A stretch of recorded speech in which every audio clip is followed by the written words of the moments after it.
estamos aquí de regreso y tenemos nuestra primera conferencia magistral, una puerta de par en par abierta, es una puerta de lujo. Vamos a presentar a Carlos Alberto Castaño Aguirre y les voy a platicar un poquito de él. Él es arquitecto de la Universidad de la Gran Colombia, seccional Armenia, con profundización en diseño urbano. Especialista en paz y desarrollo territorial de la Universidad Corporación Unificada Nacional de Educación Superior. Magíster en desarrollo sostenible y medio ambiente de la Universidad de Manizales. Y magíster en estudios culturales latinoamericanos de la Pontificia Universidad Javeriana, sede Bogotá. Investigador, autor de diferentes artículos y libros, ponente y creador en temas relacionados con la corporalidad, los estudios culturales, territoriales y de género. En la actualidad es profesor de la Facultad de Artes Integradas en el programa de arquitectura y también labora en la maestría en creatividad de la Universidad de San Buenaventura en Medellín y Armenia. Su ponencia se titula Cuerpos fronterizos, espacio público, corporalidad y poder. Carlos Alberto, ¿es el cuerpo la primera frontera? Adelante. Arlet, muchísimas gracias por esa presentación, muchas gracias por la invitación a este Seminario Internacional de la Invención de las Fronteras.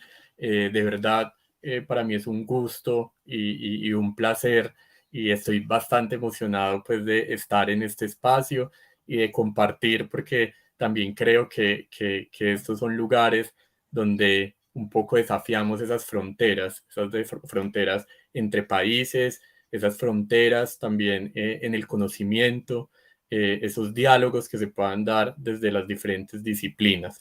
Entonces, agradecerte mucho, agradecerte por este espacio tan bonito que han organizado y, por supuesto, aquí compartiendo este proceso que vengo trabajando aquí en Colombia. Entonces voy a iniciar a compartirles pantalla. Me regalan aquí un momento.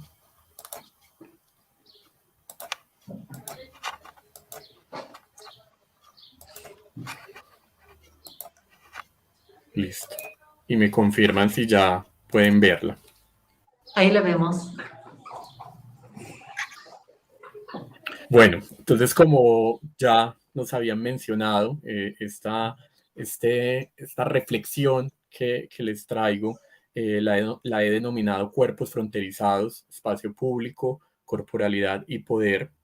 Este trabajo, pues en este trabajo lo que busco y lo que buscamos, porque siento que esto es una serie de reflexiones que he venido haciendo con colegas, con compañeros en diferentes escenarios, entonces también ellos hacen parte de este ejercicio y de estas reflexiones que traigo hoy, que les traigo hoy.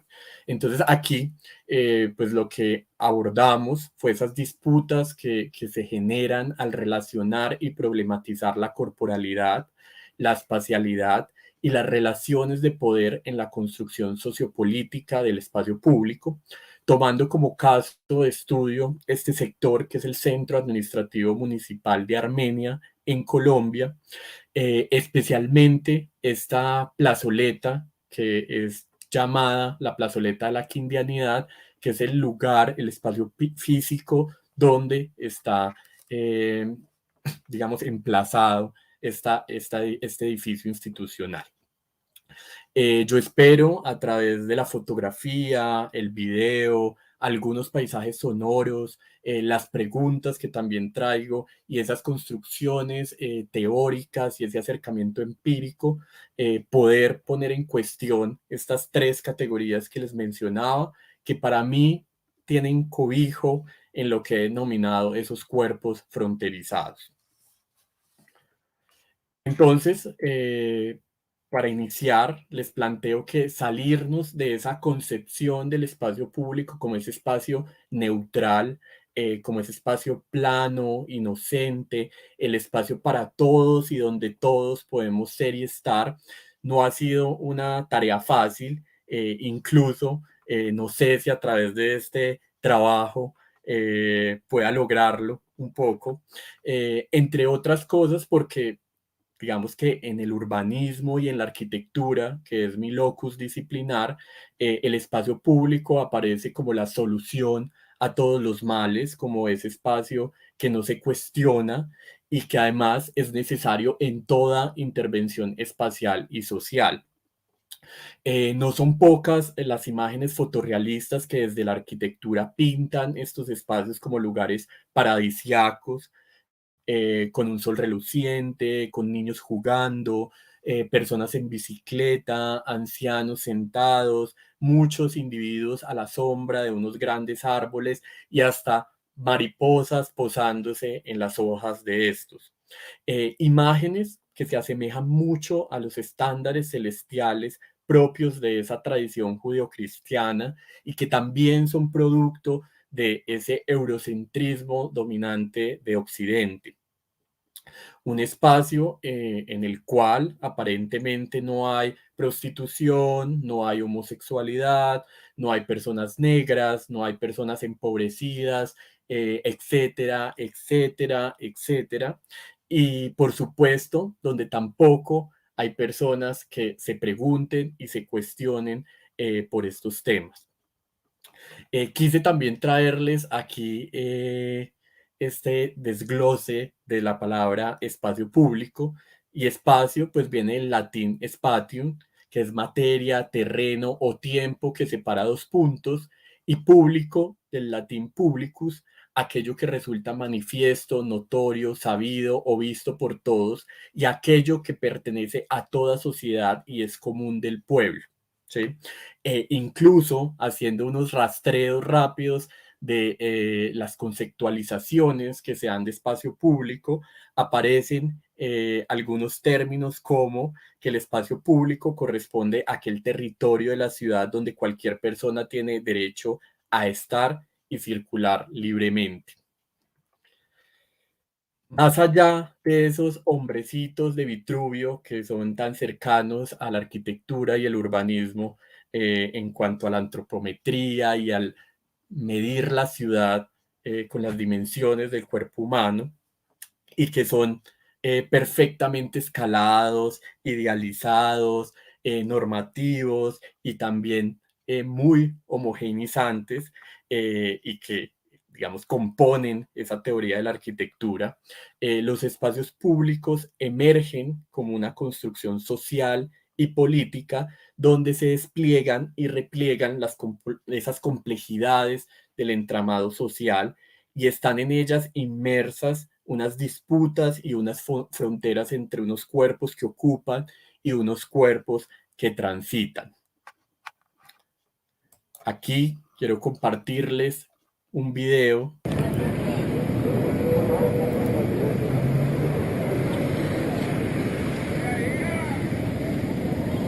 Y ahora la conseguí ya la cosa.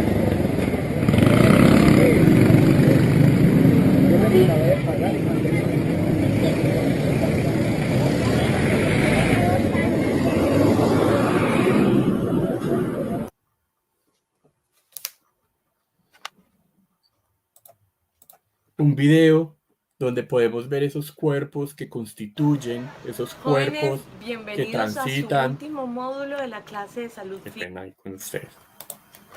Esos cuerpos que transitan y que ocupan este espacio público y este espacio que hoy estamos mencionando. Entonces, vienen a mí algunas preguntas, ¿cierto?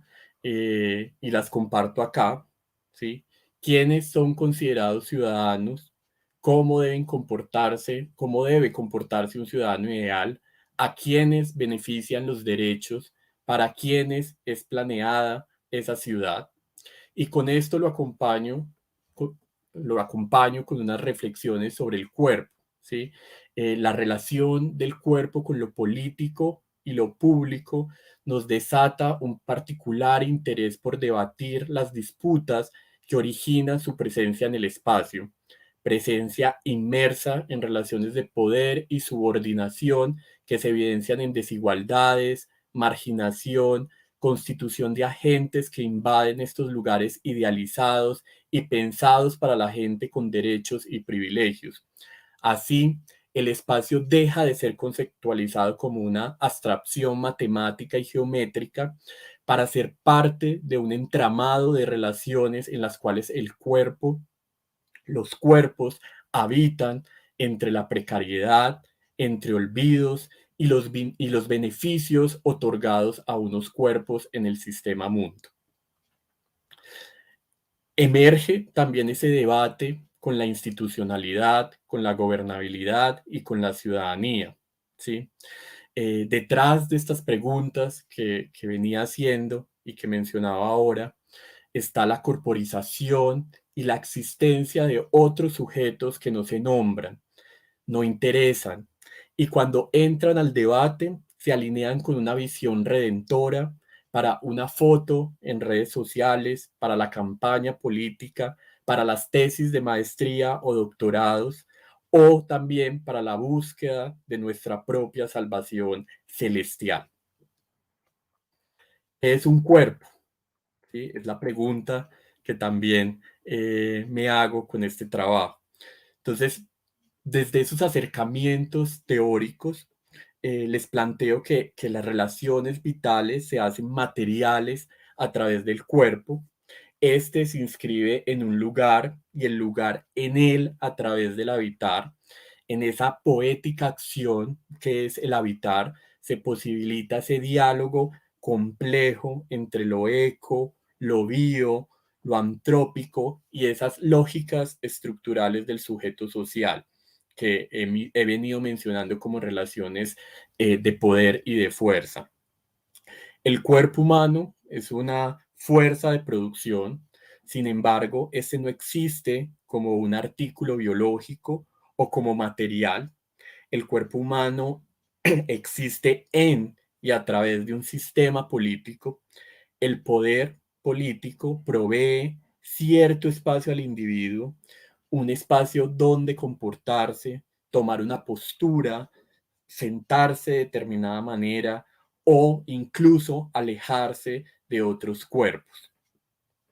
Partiendo de esta perspectiva, el poder produce corporalidades, pero el sujeto también resiste e interpreta en algunos casos. En esa creación, el poder configura y reproduce sentidos, comportamientos, formas de ser y comprender el mundo. Es temporal y contextual. No está aislado de relaciones de privilegios como la clase, la raza, el género, el sexo, entre otros. Nuestro cuerpo, como primer territorio, es el lugar de enunciación desde donde cada uno de nosotros nos pronunciamos en el espacio en el cual ejercemos vida. El cuerpo encarna un pequeño poder, un micropoder. Este micropoder está relacionado con otros micropoderes y esta articulación hace palpable en diversos campos, como por ejemplo en el campo social, económico, político, cultural, entre otros. De las relaciones de estos micropoderes resulta la creación de normas, estipulaciones, acuerdos, en fin, una diversidad de ilaciones que involucran el cuerpo y a la sociedad. ¿Sí? Esto tomado desde la maestra Sosa, que nos empieza a relacionar esos micropoderes con el cuerpo humano. Esto que nos menciona la maestra nos permite comprender que en ese espacio hay inmersas unas relaciones de disputas y de poderes que involucran diferentes escalas que van desde ese primer cuerpo, ese cuerpo que es ese primer territorio, perdón, hasta los espacios que en la proxémica se conocen como los espacios íntimos, como los espacios personales y como los espacios públicos, que son a la larga los que hoy traigo aquí con esta conversación. Estas existencias y resistencias constituyen la vida social y esa cohabitación entre cuerpos. Zenet nos mencionaba que era evidente que las relaciones espaciales de los cuerpos humanos determinan en buena medida la manera en que las personas reaccionan una respecto a otra, la forma en que se ven y escuchan, la forma en que se tocan y la forma en la que son también distantes. Las estructuras de poder están articuladas a la vida cotidiana, a las prácticas culturales que se producen, insertan y funcionan en un contexto moral e histórico particular. Un entramado simbólico en el cual estamos inmersos y que nos sobredetermina, por supuesto, también nos está constituyendo y configura esas relaciones espaciales de nuestros cuerpos. En ese sentido, el cuerpo es una producción del poder político, por ende, también es una producción cultural. Para seguir reflexionando un poco sobre el tema del cuerpo, esa invitación que nos hacía Arlet al inicio, entonces les planteo que la formación del cuerpo se concreta como una producción, ¿sí? Esa producción se da en relaciones sociales particulares, en la cual desde una visión no sustancialista, ¿cierto? No reduccionista, tendría dos enfoques y que esto también lo tomo a partir del trabajo que hace Mora y Camborrata, y es que mencionan que para entender el cuerpo como esa producción habría que verlo desde dos miradas.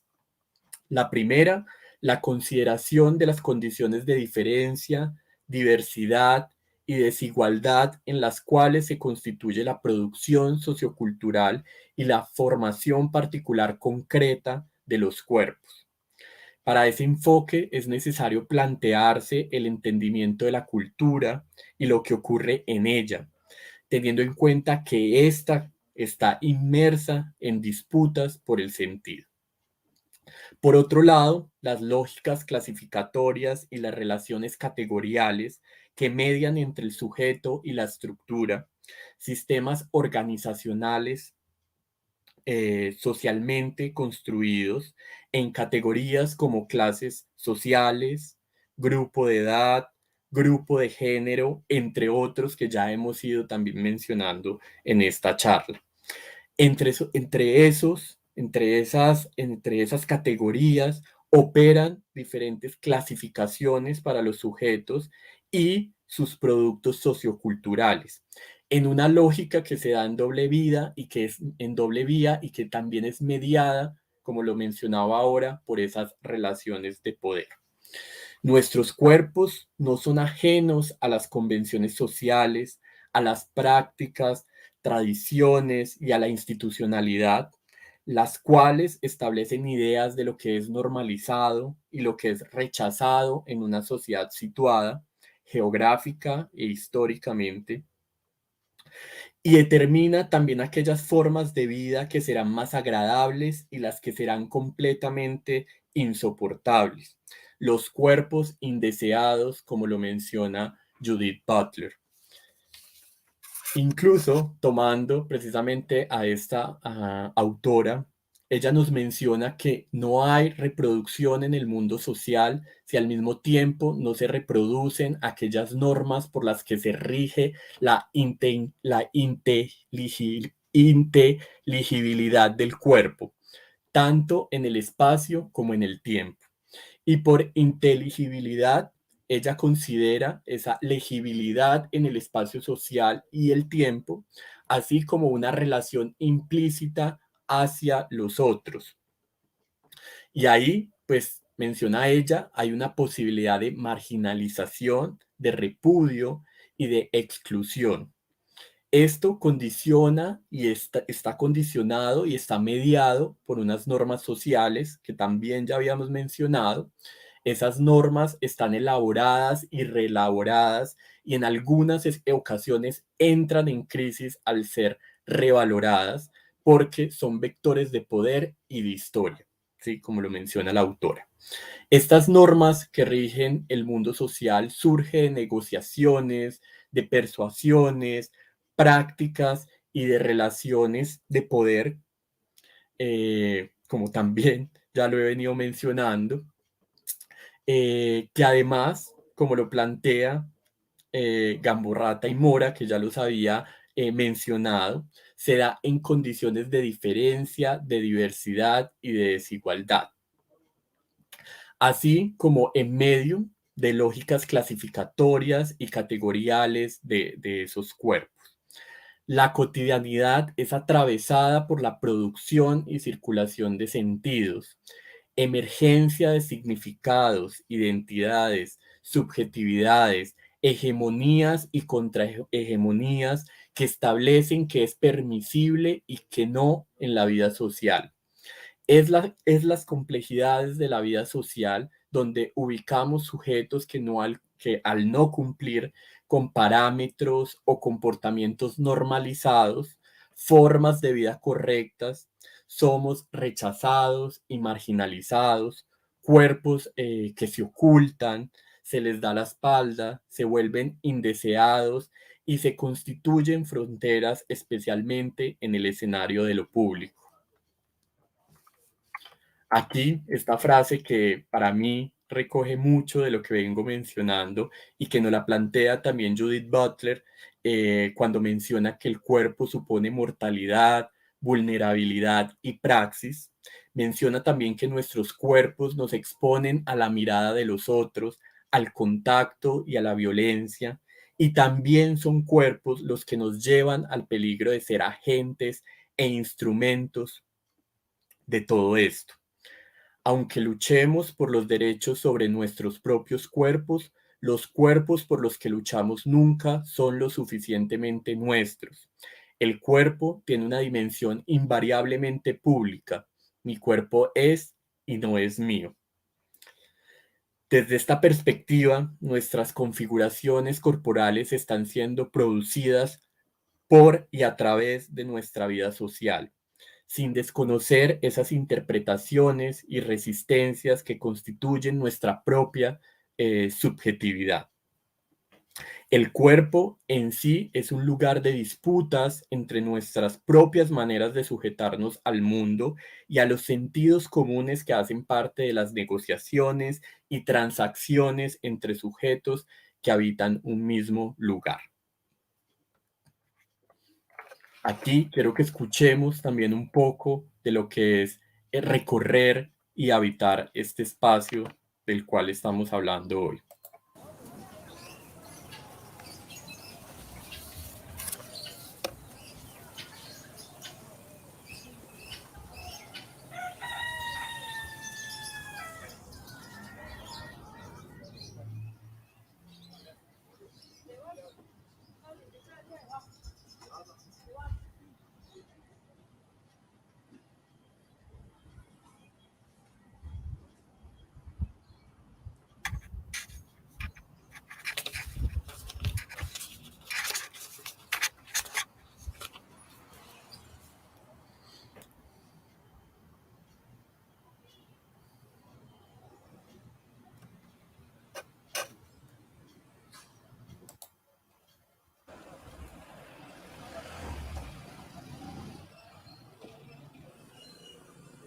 Buenos días amigos, qué pena molestarlos. Mi nombre es Adrián Grisales, vengo de parte de una fundación en la cual me estoy rehabilitando, se llama Anisi, y estamos haciendo una labor en el día de hoy. Estamos vendiendo maní, que preparamos con no con panela, sino con melado de caña. Directamente tampoco trabajamos con azúcar por lo dañino del azúcar. 28 jóvenes que estamos saliendo adelante en un proceso de recuperación, a solo 1.000 pesitos si nos desean de pronto apoyar, ¿sí? Dios les bendiga.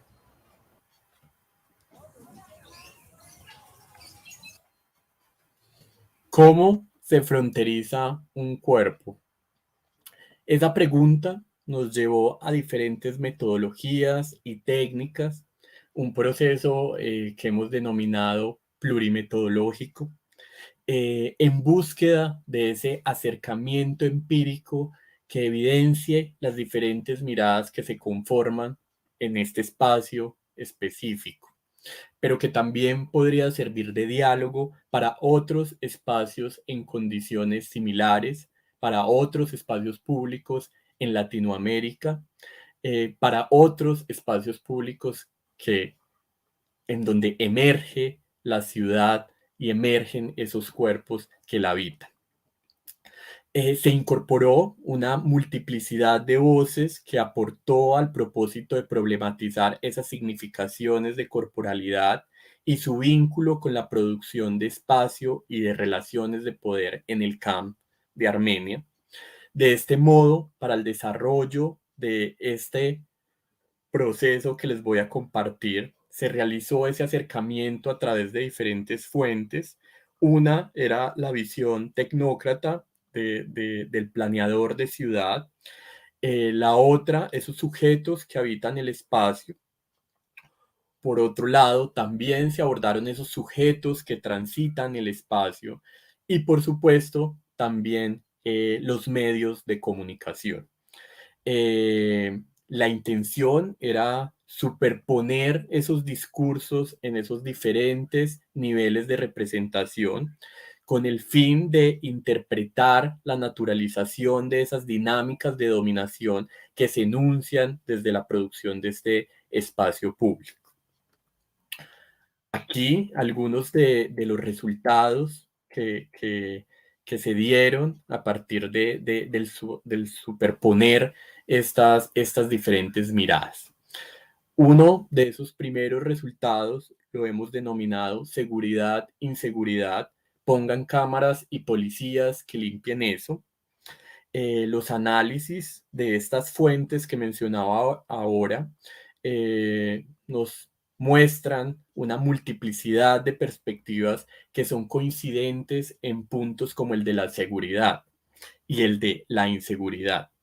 Esto representa una medida, yo diría que concluyente, que el imaginario colectivo mantiene una jerarquización social consciente o en muchas ocasiones de manera desprevenida sobre los cuerpos que ocupan el espacio público.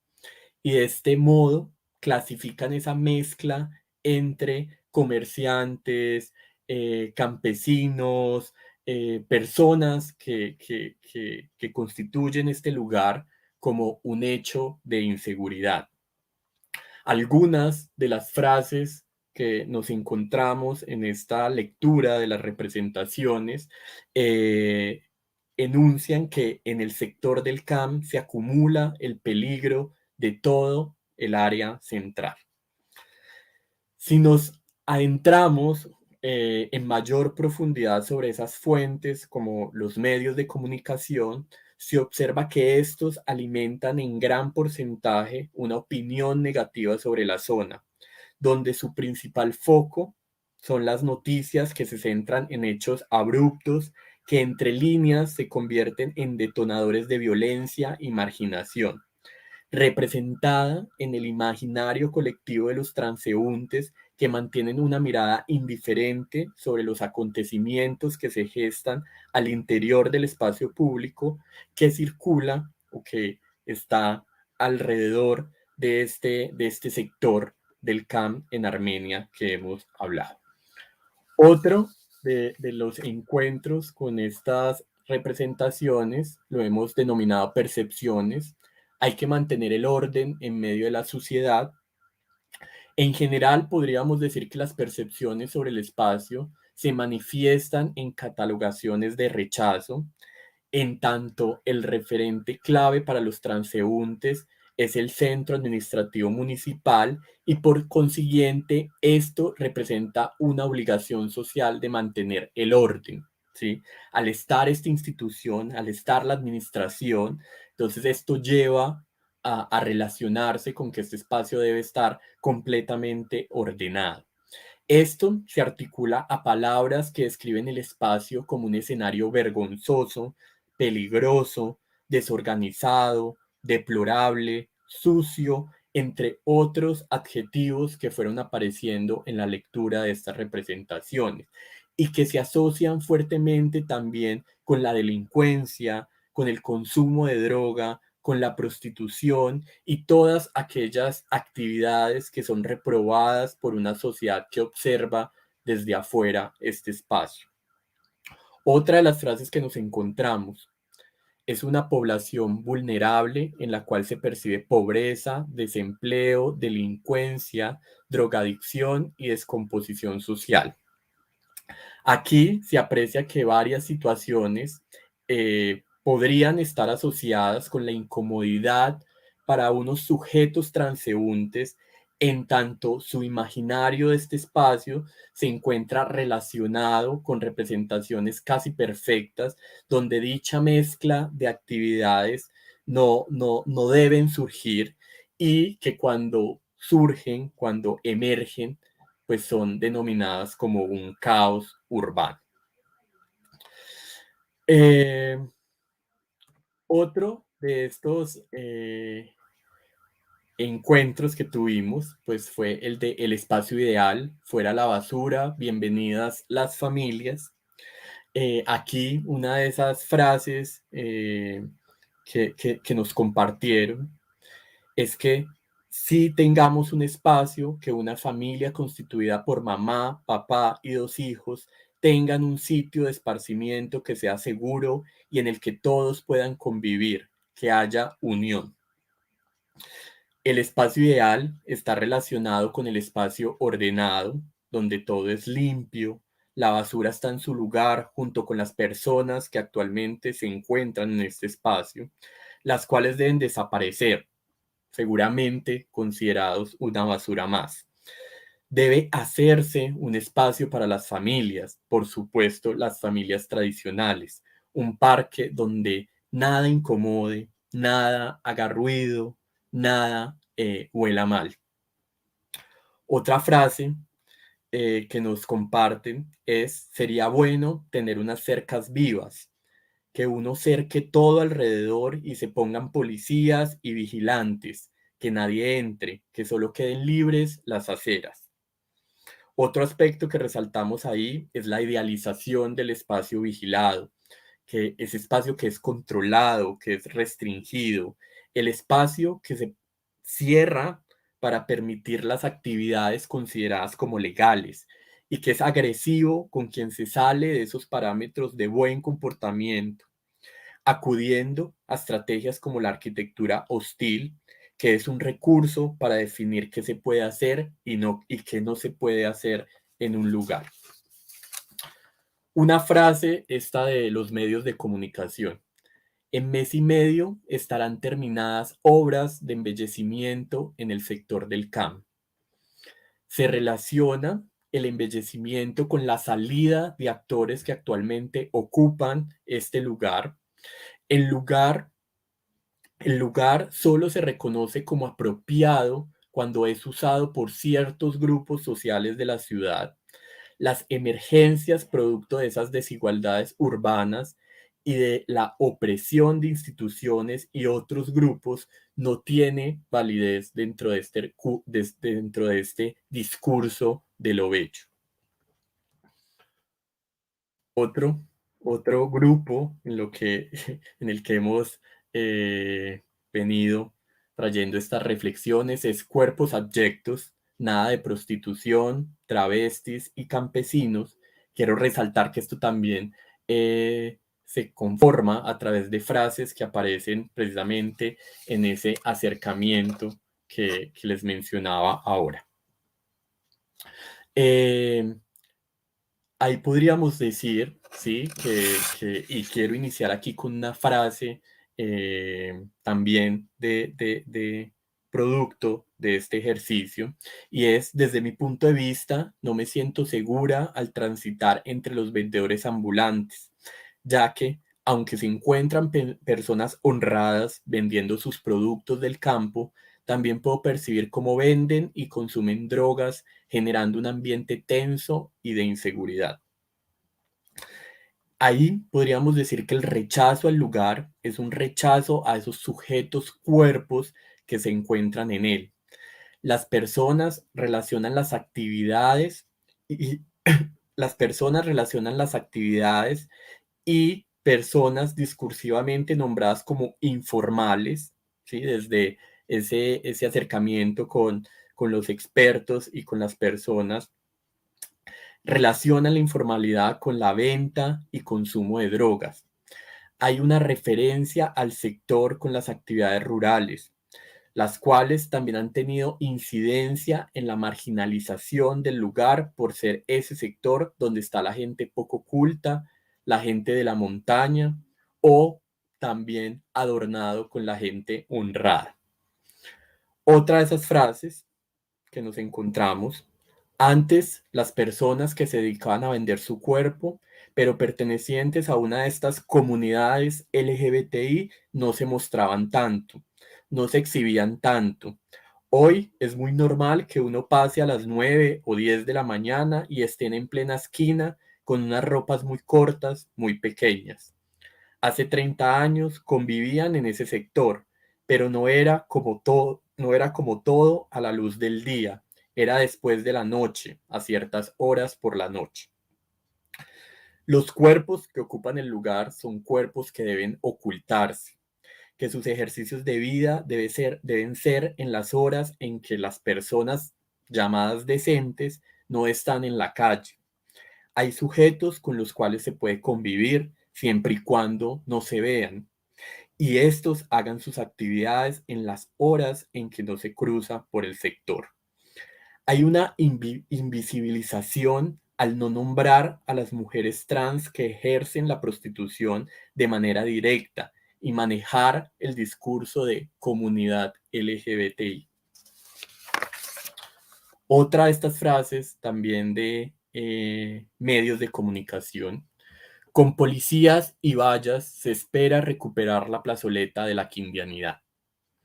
La administración establece categorías de ciudadanos, donde da soluciones y ciertos beneficios a quienes podrían tener mayor posibilidad de movilización, como es el caso de algunos vendedores que están organizados aquí en este espacio. Sin embargo, margina y recrudece la violencia con otros actores que no tienen capacidad de hacer presión, como es el caso de los habitantes en situación de calle y los vendedores de artículos de segunda. Aparece nuevamente la asociación a lo limpio con el despojo y destierro de ciertas personas.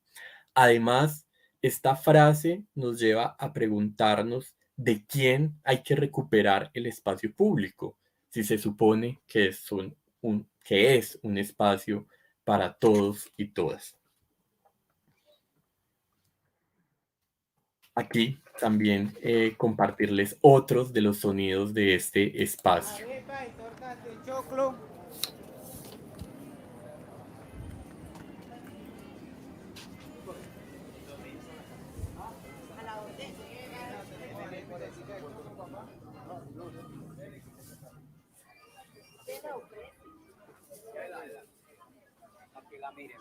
Y para los de niños.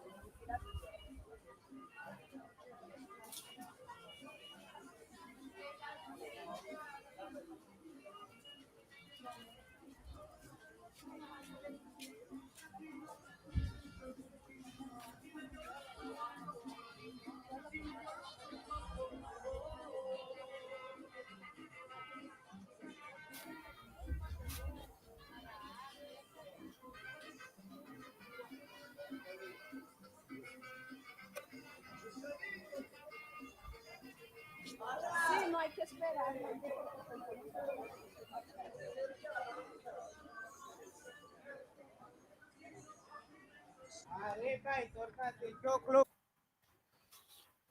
Al escudriñar en las relaciones que se tejen entre espacios públicos, cuerpos y poder, nos encontramos con disímiles estructuras de organización social que configuran opresiones, fronteras y marcadas desigualdades en lo que hoy celebramos como el espacio para todos. Lo artificial de este enunciado salta a la vista cuando recorremos y observamos el espacio público. Al tener una conversación con quienes permanecen mayor tiempo allí, o cuando hacemos una lectura de estos periódicos locales. Sin embargo, nos interesamos por problematizar cómo se articula y moviliza el poder entre quienes convencidos de tener cierta superioridad, transitamos por la ciudad y estos espacios públicos de una manera inconsciente en la mayoría de los casos, reproduciendo sentidos comunes y naturalizando las evidentes desigualdades sociales que se tejen allí. En esta tarea por develar los rostros del poder en el entramado social y en la construcción sociopolítica del espacio público, chocamos con unas disputas producto de las apropiaciones, representaciones y significaciones de este lugar, el sector del CAM. La inseguridad y la seguridad es uno de los asuntos de mayor reiteración con este espacio. La jerarquización de la vida social determina que ciertos cuerpos, como el de las personas que ejercen la prostitución, los vendedores ambulantes, vendedores de tinto, emboladores, mujeres trans, habitantes de calle, migrantes venezolanos, entre otros, con diferentes condiciones en la matriz de opresiones, son peligrosos y por ende deben ser controlados, vigilados, amedrantados por quienes ostentan superioridad. Se generan fronteras físicas y simbólicas donde unos cuerpos definen el grado de permeabilidad y visibilidad de los intercambios que se dan con los otros. Entre líneas hay unas discriminaciones estructurales que se excusan en el discurso de la precaución y el cuidado propio para mantener opresiones, despojos y relaciones desventajosas en los acuerdos y transacciones entre cuerpos. Otro aspecto para resaltar es que el encuentro entre algunos cuerpos se percibe como un caos urbano.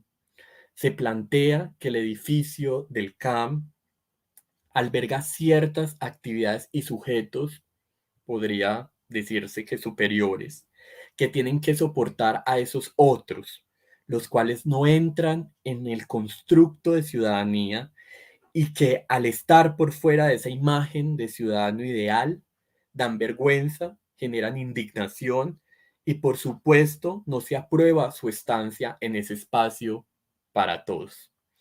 El espacio es bello en cuanto las personas que se encuentran allí están dentro de la margen de lo normalizado y hegemónico, familia nuclear, trabajo formal y ciertos comportamientos. Igualmente, los espacios deben ser vigilados y controlados, con un orden establecido que nos dice dónde debemos estar, cómo nos debemos mover, qué posturas deben tener nuestros cuerpos, dónde hablar y hacer ruido, entre otros muchos. De lo contrario, se asume como un espacio no apropiado, como un espacio feo y como un espacio sucio. El rechazo al lugar es un rechazo a los sujetos cuerpos que se encuentran en él y que están por fuera de los ideales de ciudadano, como lo manifestaba Zenet ya hace unos años, en 1997. En las ciudades se crean prototipos de cuerpo que son instrumentos de poder en el espacio urbano, donde se hacen necesarias las sanciones morales y estas las podemos comprender entonces como un sistema de inculpación individual y colectiva para el control social y el autocontrol de los sujetos. Con esto termino y nuevamente muchas gracias por este espacio para dialogar y compartir experiencias. Gracias a ti.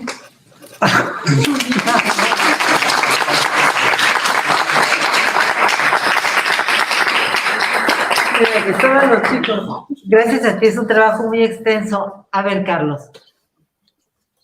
Cargamos en el cuerpo toda la sociedad y ¿qué pasa con la libertad? Las libertades.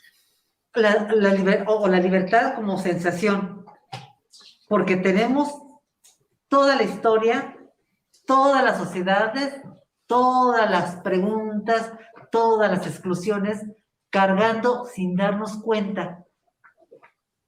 y la libertad, y cargamos eso sin darnos cuenta, entonces la libertad se traduce en resistencia, lo cual ya no es libertad, ¿no? Claro, ahí me parece que abordas un tema en el cual de pronto hice algunas menciones y es precisamente el tema de la resistencia, ¿cierto?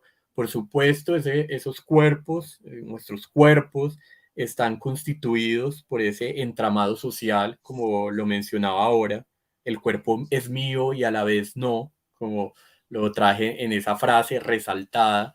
eh, pero también en esos cuerpos podemos empezar a encontrar, como tú dices, esos espacios en algún momento de resistencia, esos espacios de cuestionarnos, ¿cierto? Yo creo que también allí habría que poner la mirada, ¿sí? En estos espacios donde nos cuestionamos el porqué de ciertas situaciones, de ciertos ordenamientos sociales y ordenamientos que han perdurado por años, ¿cierto? Y que creo que es importante, escenarios incluso, voy a mencionarlo, espacios como estos, donde nos preguntamos por precisamente esas maneras en que se ha ordenado ese sistema mundo y cómo, de cierta forma, el poder o esas relaciones de poder a las que yo hice tantas veces alusión en esta charla, pues están también o se reproducen también a través, nos constituyen y las reproducimos cotidianamente, ¿cierto? Ahí por eso quise traer como muchas frases de las personas, del común, que transitan ese espacio y quise estar como vinculando esos diálogos porque podemos ver cómo, aunque hay cierta, en el discurso, hay cierta intención, digámoslo así, por, eh, por reconocer estas desigualdades, por cuestionarlas en la cotidianidad y en ese sentido común, en eso que está tan osificado, enraizado en nosotros, pues lo reproducimos, ¿cierto? Entonces es muy fácil caer en esa reproducción de estas relaciones desiguales y creo que es lo que podríamos relacionar un poco también con lo que tú dices, con libertad, ¿cierto? Con esa libertad de poder cuestionar, de poder de cierta forma salirnos de esos cuerpos idealizados, de esos cuerpos eh, que, que, que, que, ese cuerpo que mencionaba incluso en la presentación, ese cuerpo que es del ciudadano ideal o que incluso es el ciudadano, porque tal vez las otras corporalidades no entren en ese concepto de ciudadanía desde lo institucional, por supuesto. Entonces creo que ahí también podríamos ver tanto en las resistencias como en esas mismas manifestaciones corporales que se salen pues o están a la margen, ¿cierto? De esas idealizaciones. Gracias. Claro, bueno, es que es la ciudad hecha cuerpo. Hay preguntas aquí, chicos. Bueno, mientras piensan algo, hay una pregunta en el chat, Carlos. Adriana Delgado dice, ese, entre comillas, espacio para todos que mencionas, ¿es un espacio periférico o central? Es decir, geopolíticamente. ¿Cuál es la ubicación? ¿Cómo es esa ubicación? ¿En dónde se dan estas relaciones? Muchas gracias, Adriana, por esa pregunta. Precisamente este espacio está en el centro administrativo municipal que se encuentra en el centro de la ciudad. Incluso esta pregunta me recuerda algunos textos que leímos precisamente a la profesora profesora Peli, que mencionaba que los centros son los lugares donde emerge todo el sentir y donde se materializan precisamente esas desigualdades de la ciudad, ¿sí? El centro con estas dinámicas comerciales, culturales, históricas, porque son los centros también fundacionales de nuestras ciudades, pues permiten precisamente que se materialicen esas desigualdades históricas, y esa materialización se da a través de espacialidad, a través de corporalidad, a través de incluso, como lo mencionaba ahora,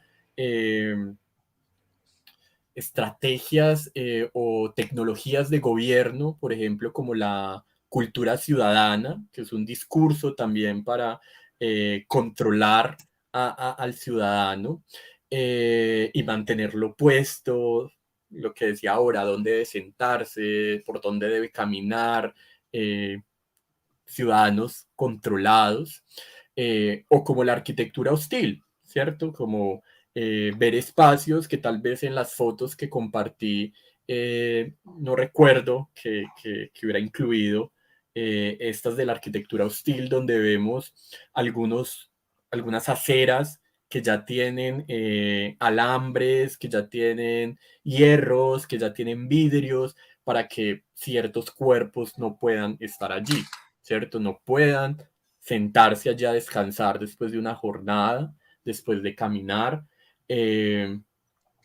Simplemente la arquitectura como instrumento también para que se generen esas fronteras. O el mismo edificio institucional, que está elevado, ¿cierto? Como en una especie de panóptico, donde controlo, veo todo lo que pasa en esa plazoleta, pero no tengo un contacto directo con ella. Incluso teniendo en cuenta que el acceso principal a este edificio era todo el centro de esta plazoleta, ¿cierto? Daba la cara a esta plazoleta y posteriormente cambian el acceso al edificio y lo hacen por una calle opuesta, ¿cierto? De cierta forma, ahí también hay un mensaje de a qué estoy dando la cara y a qué doy la espalda y qué me interesa ocultar, qué cuerpos me interesa ocultar de la ciudad, ¿cierto? Entonces, bueno, ahí me extendí un poco con la pregunta, pero bueno, cosas que también se dan en este espacio y me parece importante pues articularlo a lo que venía mencionando. Muchísimas gracias. Muy bien. ¿Alguna pregunta, chicos, chicas? ¿Alguna inquietud? ¿No? Sí. Va a preguntarte Dani. Dani es estudiante de ética ambiental. Vamos a escucharla. Gracias.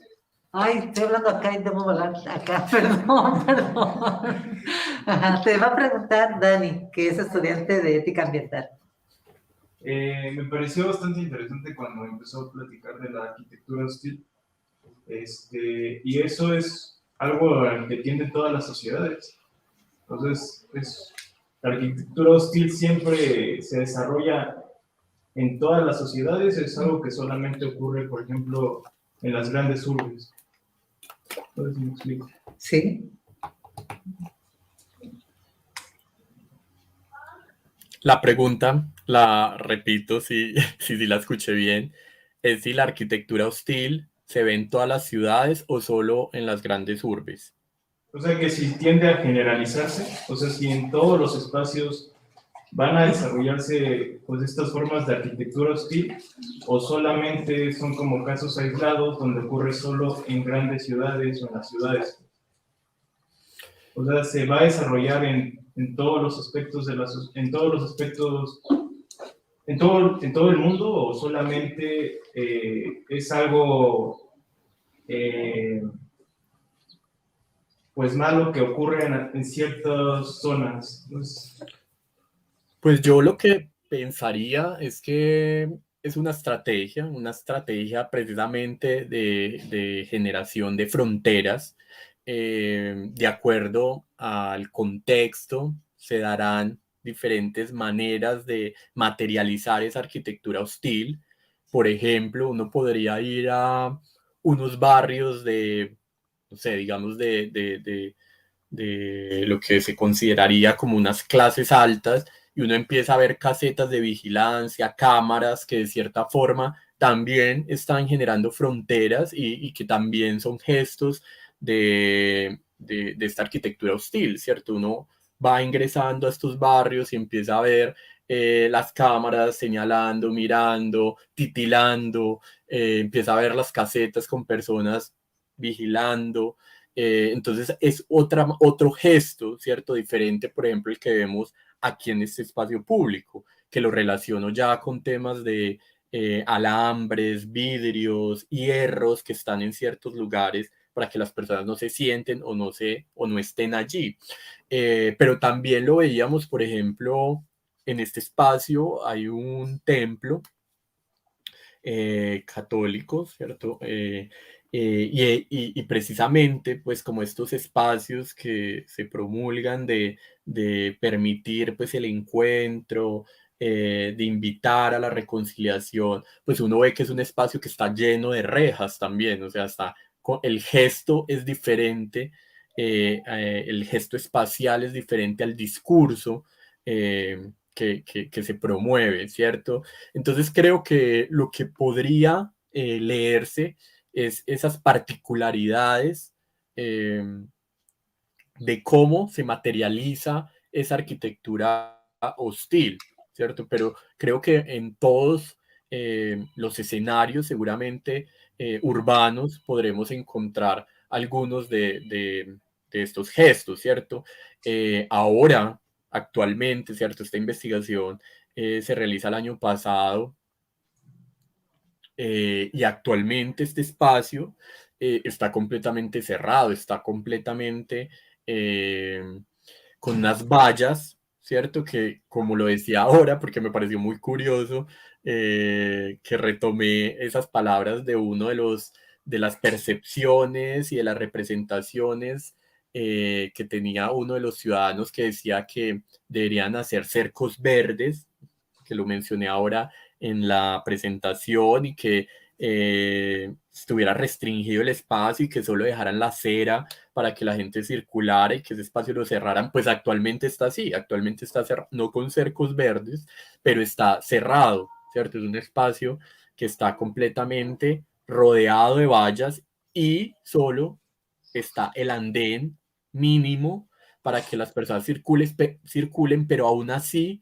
en ese espacio sigue dándose esa apropiación de esas emergencias, de esos cuerpos a los cuales estuve haciendo alusión constantemente, a las personas que ejercen la prostitución, a los vendedores llamados informales, a los migrantes, a los campesinos que se encuentran allí para hacer transacciones laborales e ir posteriormente a las zonas rurales. Entonces, yo diría que el gesto sería importante leerlo en cada contexto, ¿cierto? Cómo se da esa arquitectura hostil, pero sí consideraría que materializa, ¿cierto? Precisamente esas desigualdades, y que eso se puede ver en cualquier contexto urbano.